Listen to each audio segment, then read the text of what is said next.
Bonjour, j'espère que tu vas bien. On se retrouve dans cette nouvelle vidéo pour parler de confiance en soi. Est-ce que c'est quelque chose que l'on doit travailler ou est-ce que c'est quelque chose qui est inné? C'est tout le sujet de cette vidéo. On estime que plus de 50% des Français entre 18 et 30 ans n'ont pas confiance en eux et dont 10% n'ont absolument pas confiance en eux. Alors pourquoi? Pourquoi ces personnes n'ont pas confiance en eux? Pourquoi dans notre société aujourd'hui, la majeure partie des gens n'ont pas confiance en eux? Premièrement, ça peut être dû à des expériences passées, des traumatismes, des échecs, des croyances limitantes, tout un tas de choses qui font qu'aujourd'hui les gens restent totalement dans le passé et sont emprisonnés dans cette situation. Le deuxième point, ça va être la comparaison sociale. Aujourd'hui, on est dans l'ère des réseaux sociaux, on est dans l'ère de la communication, du marketing.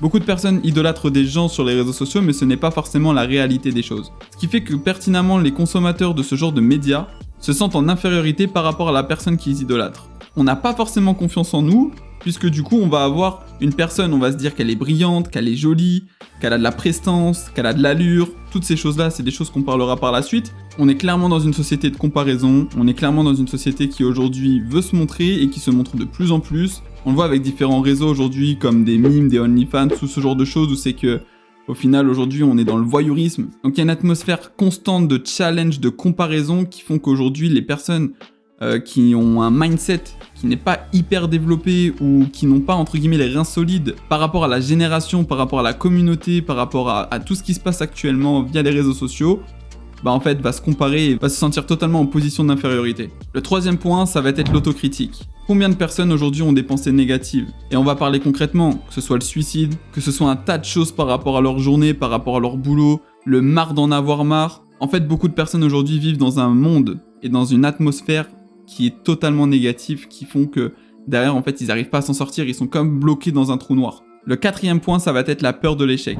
Beaucoup de personnes n'osent pas se lancer dans des opportunités, que ce soit par exemple le business, que ce soit aussi, je parle d'opportunités par exemple sur le côté salarial, que ce soit aussi sur des relations. En fait, aujourd'hui, beaucoup de personnes sont bloquées dans une situation puisque du coup, ils n'osent pas passer à l'action. Par peur d'échouer, par peur du rejet, ce qui font qu'ils passent à côté d'énormément de choses qui pourraient être complémentaires dans leur vie, qui pourraient être totalement un apport pour eux. Et c'est comme ça qu'au final, la plupart des gens passent totalement à côté de leur vie, tout au long de leur vie. Le cinquième point va être les croyances limitantes. Aujourd'hui, on a des nœuds psychologiques qui sont ancrés en nous et qui font en sorte à ce que derrière, on ait des blocages. Pourquoi aujourd'hui des personnes arrivent à un successful? Pourquoi aujourd'hui des personnes arrivent à un niveau de richesse énorme et des gens aujourd'hui pensent que ce n'est pas capable? Je vais te donner un exemple. Parle de business en ligne ou parle de crypto-monnaie par exemple avec des générations précédentes, notamment nos parents, nos grands-parents, quelque chose qu'ils ne vont pas croire, quelque chose qui est impossible. Aujourd'hui, de l'argent qui n'est pas tangible pour eux et pour beaucoup de générations, c'est compliqué à y croire. C'est compliqué à se dire, ok, on peut faire de l'argent aujourd'hui dématérialisé. C'est quelque chose qui n'était pas concevable avant, qui aujourd'hui est concevable dans nos générations actuelles, mais qui n'y était pas avant. Ce sont tout un tas de croyances limitantes qui font qu'aujourd'hui les gens sont bloqués encore. Et si on voit d'une vue un peu plus globale ces 5 points, c'est ce qui concerne la majorité des personnes qui nous entourent. Et y compris moi, et je pense que la confiance justement se travaille au fur et à mesure, j'ai pu la travailler durant des années, ce qui fait qu'aujourd'hui j'ai une certaine confiance en moi, une certaine assurance, une certaine estime aussi. Et toutes ces choses-là sont hyper importantes, surtout dans la société actuelle. Maintenant qu'on a vu pourquoi les gens n'avaient pas forcément confiance en eux, on va pouvoir voir ensemble des exercices, des choses que je pratique au quotidien, quelle intensité faut mettre pour faire en sorte d'avoir une meilleure confiance en soi. Déjà, la première chose que je mets en place, c'est des affirmations positives lors de mes routines. J'ai parlé de mes routines dans ma vidéo précédente, je t'invite à la visionner si tu l'as pas regardée. Les affirmations positives sont hyper importantes, et notamment je le fais dans ma phase de routine qui s'appelle Savers. Silence, affirmation, visualisation, exercice, reading et scribe. Ça permet d'avoir une routine totalement complète et lors de ma phase d'affirmation, ce que je recommande c'est de se regarder devant un miroir et de se parler comme si on était une autre personne. Alors oui, je sais, il y en a qui vont me prendre pour un fou, mais parlez-vous comme si réellement vous étiez une autre personne et affirmez-vous en tant que personne que vous voulez être. Parlez généralement au présent, par exemple, je suis multimillionnaire.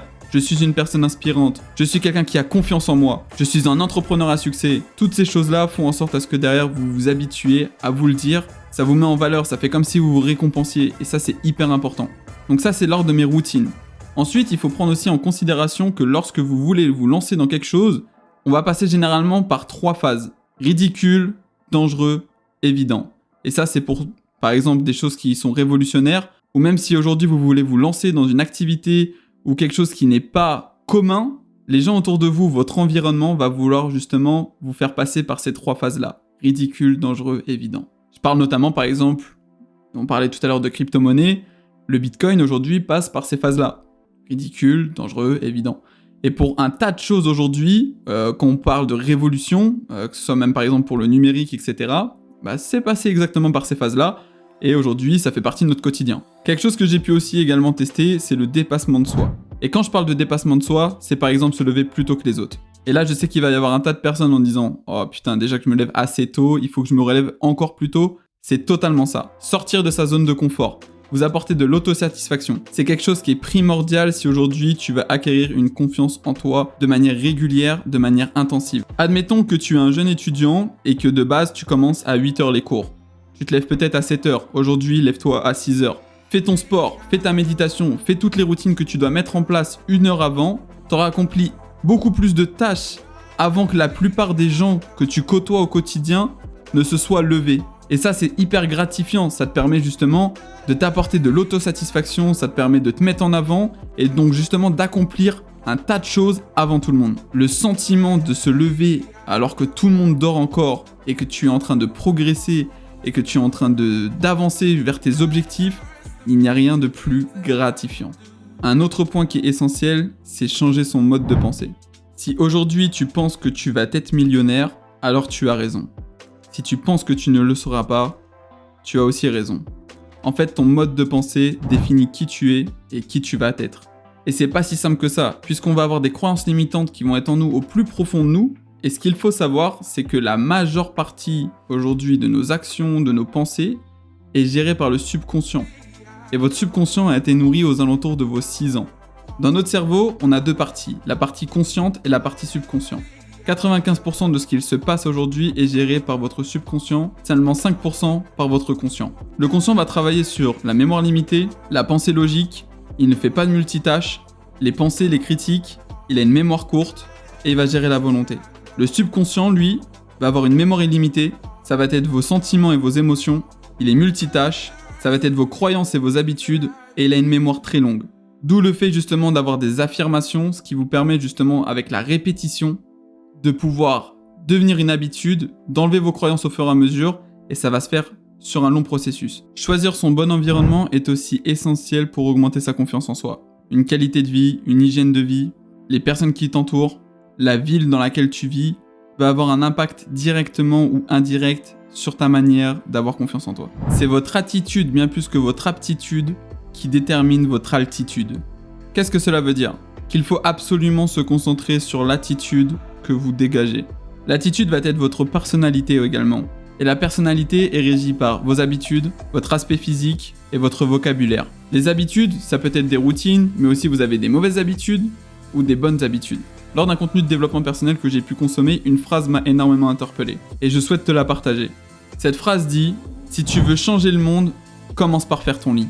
Et lorsqu'on écoute cette phrase, elle a tout son sens dans le sens où aujourd'hui, tes bonnes habitudes commencent dès la manière dont tu te réveilles et dès la manière dont tu vas construire tes journées et faire en sorte à ce que justement tu aies de bonnes habitudes pour que tu sois dans un bon état d'esprit et que tu augmentes justement cette confiance en toi. Cette attitude, cette personnalité sont régies justement par ce genre d'habitude. L'aspect physique va être hyper important pour justement dégager une bonne confiance en soi.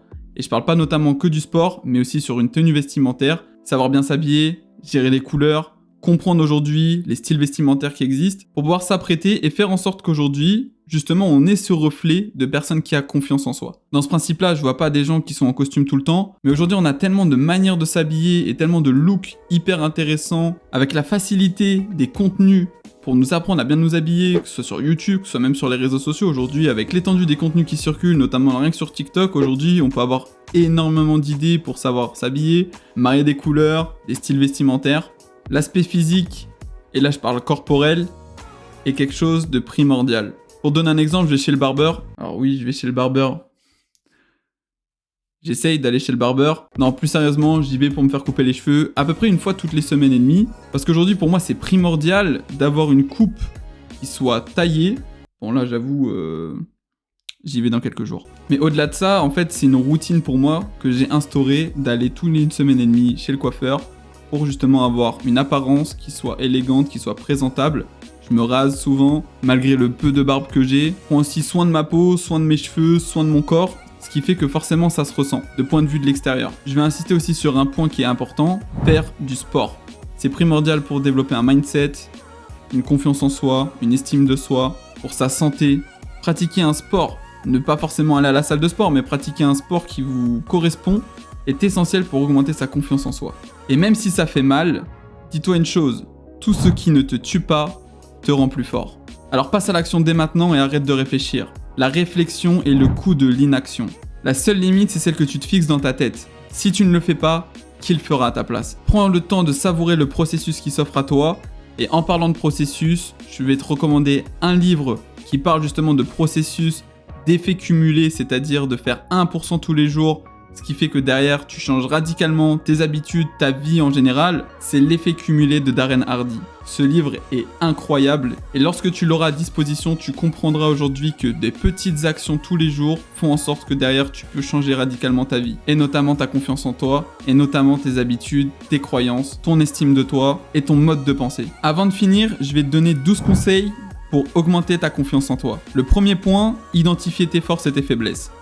Ça va te permettre déjà de faire le tri entre ce que tu es, ce que tu as acquis en termes de confiance et ce que tu n'as pas encore acquis. Le deuxième point, de te fixer des objectifs réalisables. Ça va te permettre de réaliser différentes tâches et donc du coup d'augmenter ta confiance en toi petit à petit. Le troisième point, apprendre à se connaître. Avant de connaître les autres, apprends-toi à te connaître. Fais une introspection sur toi-même, apprends à te connaître, développe-toi, qui tu es réellement, décris ton comportement. Décris ta manière d'être, décris ta manière d'agir. Le quatrième point, prends soin de ton apparence. Comme je l'ai dit juste avant, ça peut être corporel, ça peut être tes tenues vestimentaires, ça peut être ton physique, ça peut être des soins, ça peut être des habitudes à mettre en place. Tu as tout un tas de choses aujourd'hui à disposition pour prendre soin de ton apparence. Le cinquième point, améliorer tes compétences et en développer de nouvelles. Quand tu sors d'école aujourd'hui, tu as peut-être développé une seule compétence qui te permet d'aller au boulot tous les jours et de revenir avec un salaire. Développe d'autres compétences qui te permettront justement d'augmenter ta confiance et ton estime de toi. Le sixième conseil, pratiquer la pensée positive. Comme je te l'ai dit tout à l'heure, des affirmations, mais pas seulement. C'est-à-dire qu'aujourd'hui, analyse le vocabulaire que tu emploies au quotidien et retire la négativité de tes phrases et ta manière de parler. Par exemple, je ne serai jamais capable d'acheter cette voiture.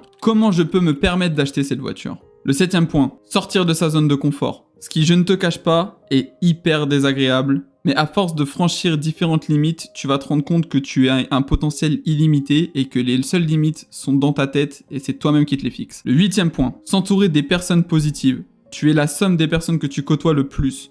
On dit souvent, côtoie 4 millionnaires et t'es le 5e. C'est réellement vrai. Aujourd'hui, quelles sont les personnes qui t'entourent? Quelles personnes aujourd'hui vont être néfastes à ton évolution? Comprends qu'aujourd'hui, tu dois créer une fracture avec ton environnement, avec les personnes qui t'entourent, pour faire en sorte d'évoluer et d'augmenter cette confiance en toi. Le 9e point, accepter l'échec. Et ça, c'est compliqué puisqu'on va avoir l'ego, la fierté et tout un tas d'émotions et de sentiments qui vont nous empêcher justement d'accepter l'échec. Mais il faut parfois accepter l'échec pour avancer et faire en sorte que les choses se passent de manière plus positive. Le 10e point, visualiser le succès. La visualisation fait partie d'une chose que je mets dans mes routines au quotidien et le sentiment que ça procure est incroyable. Je te recommande de te faire un dream board et de visualiser la maison que tu souhaites, la voiture que tu souhaites, la femme, l'argent, les voyages, les montres, les motos, la santé, le physique que tu souhaites. Toutes ces choses-là vont te permettre de te mettre dans une situation favorable à l'augmentation de confiance en toi. Le 11e point, sois persévérant. Ça ne va pas être facile. La motivation n'est de courte durée, la discipline est longue. Et pour finir, le 12e point, sois résilient. La résilience, c'est l'art de naviguer dans les torrents. On va te bousculer. On va essayer de te tirer vers le bas. On va faire en sorte à ce que tu restes au même niveau des gens qui n'ont pas confiance en eux. On ne va pas croire en toi, mais ne lâche absolument rien. Et dis-toi que ce qui compte, ce n'est pas les années dans ta vie, mais ta vie dans les années. J'espère que ce podcast t'a plu. N'oublie pas de t'abonner pour voir les différents contenus qui viendront se greffer par la suite. Si tu utilises d'autres systèmes pour augmenter ta confiance en toi, je suis curieux de le savoir en commentaire. Je t'invite également à donner ton avis sur cette vidéo en commentaire et on se retrouve dans une prochaine vidéo pour parler de nouveaux sujets.